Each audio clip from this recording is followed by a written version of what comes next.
this over here, I'm not sure the two of you have ever met. This is Professor Cliff Ricketts of Middle Tennessee State University, who's the world record holder in hydrogen-powered cars. By all means, sir, please join us. Please come forward, yes.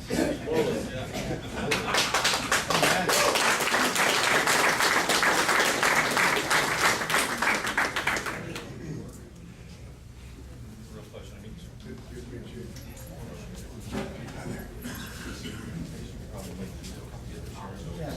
So on.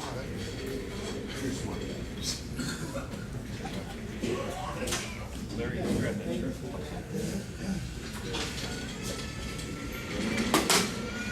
we let this go ahead without a round table, why don't we have a square, but does it make a difference? That'll have to do.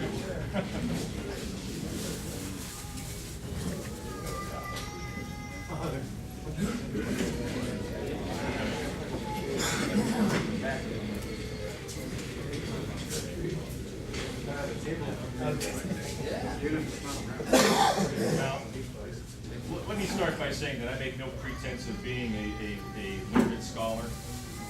I've been involved in the research of HHO for almost a year and a half, and my journey has been a journey of discovery along the way. And what I have been able to do with my YouTube channel is I've been able to take people along for the ride and help to motivate them to follow along the path of discovery, to develop a thirst for knowledge, to embrace the passion that I have for helping to free us all from the enslavement that we have been placed under, and to reduce of course our dependency on foreign oil and restore this beautiful planet to the garden that it was originally intended to be. Amen. Amen. I feel very, very sincerely about that. I'm very passionate about that. And I believe all of the gentlemen here with me share that same passion in great abundance. The YouTube channel that I have on YouTube received approximately 20,000 watch page views daily. So that gives you some idea of the amount of interest that we have generated in this topic. I receive letters from all over the world, most of which I simply don't have time to answer. If I did, I'd never get any work done. But we've made some advancements. We've pretty much been able to define some of the parameters which allow an HHO electrolyzer cell, at least in brute force mode, to operate most efficiently. Some of those findings that we have documented and collected data on coincide with the information that's been provided to us by the Massachusetts Institute of Technology, which, of course, being a non-engineer or a non-chemist, I did not know in advance, but our data corroborates what has already been published. The professor at MIT who developed the process that mimics photosynthesis for hydrogen electrolysis. There's at his MIT website, there is a chart that shows precisely the voltages that we have defined as being the optimum plate voltages for fracturing water molecules into the separate hydrogen and oxygen components for recombination in the combustion process. This morning, I was late because we had a chance to meet with the machine shop owner who, at the games, was showing his those square spacers with the little stars in the top. Those, yes.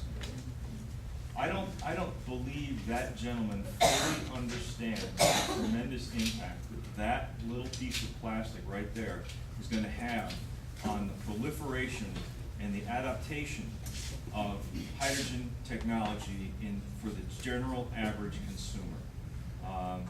That is a piece of art, and we met with him.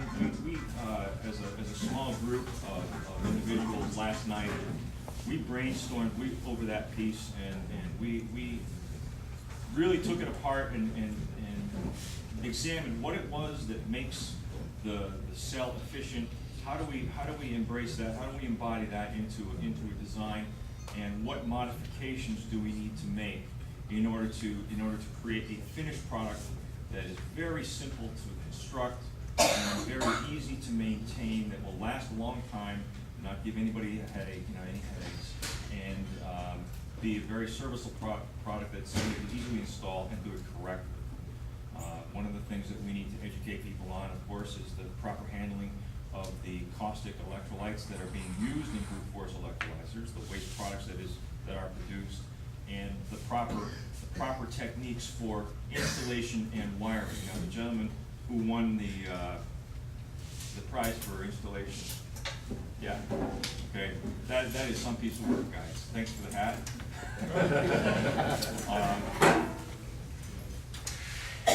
Yeah. And we met with the machine shop guy this morning. He is very willing to incorporate the suggestions that we came up with as a small group at the Roundtable, and we're going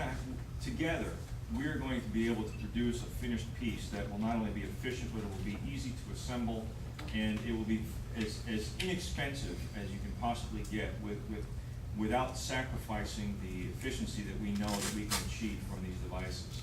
So if we can make it happen with one of those devices, that probably will be the device that makes it happen. I had past tense. I had a canister cell in my Honda. Some of you know this story. on the trip down. Well, on the third day of the show, driving to the show, halfway up Route 41, it went bang! and the concussion that it made from underneath the hood, we felt at our feet against the firewall.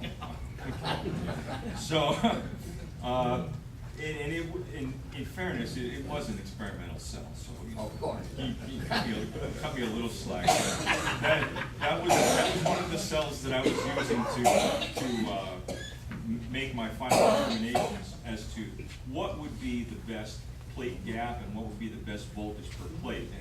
And I had taken a couple of metal shims and shoved them down inside the electrodes to reduce the number of effective neutral plates to increase the voltage between each plate, the remaining plate gap. And one of those developed resistance, got very hot, made a little argument. Boy, I'll tell you what, it doesn't take much to set off hydrogen. When it's in a stoichiometric perfect combustion ratio to explode and ignite, yeah, it took the top of the canister and blew it right up, and just left the donut ring of plastic where the metal ring held it in place, and that's all it was.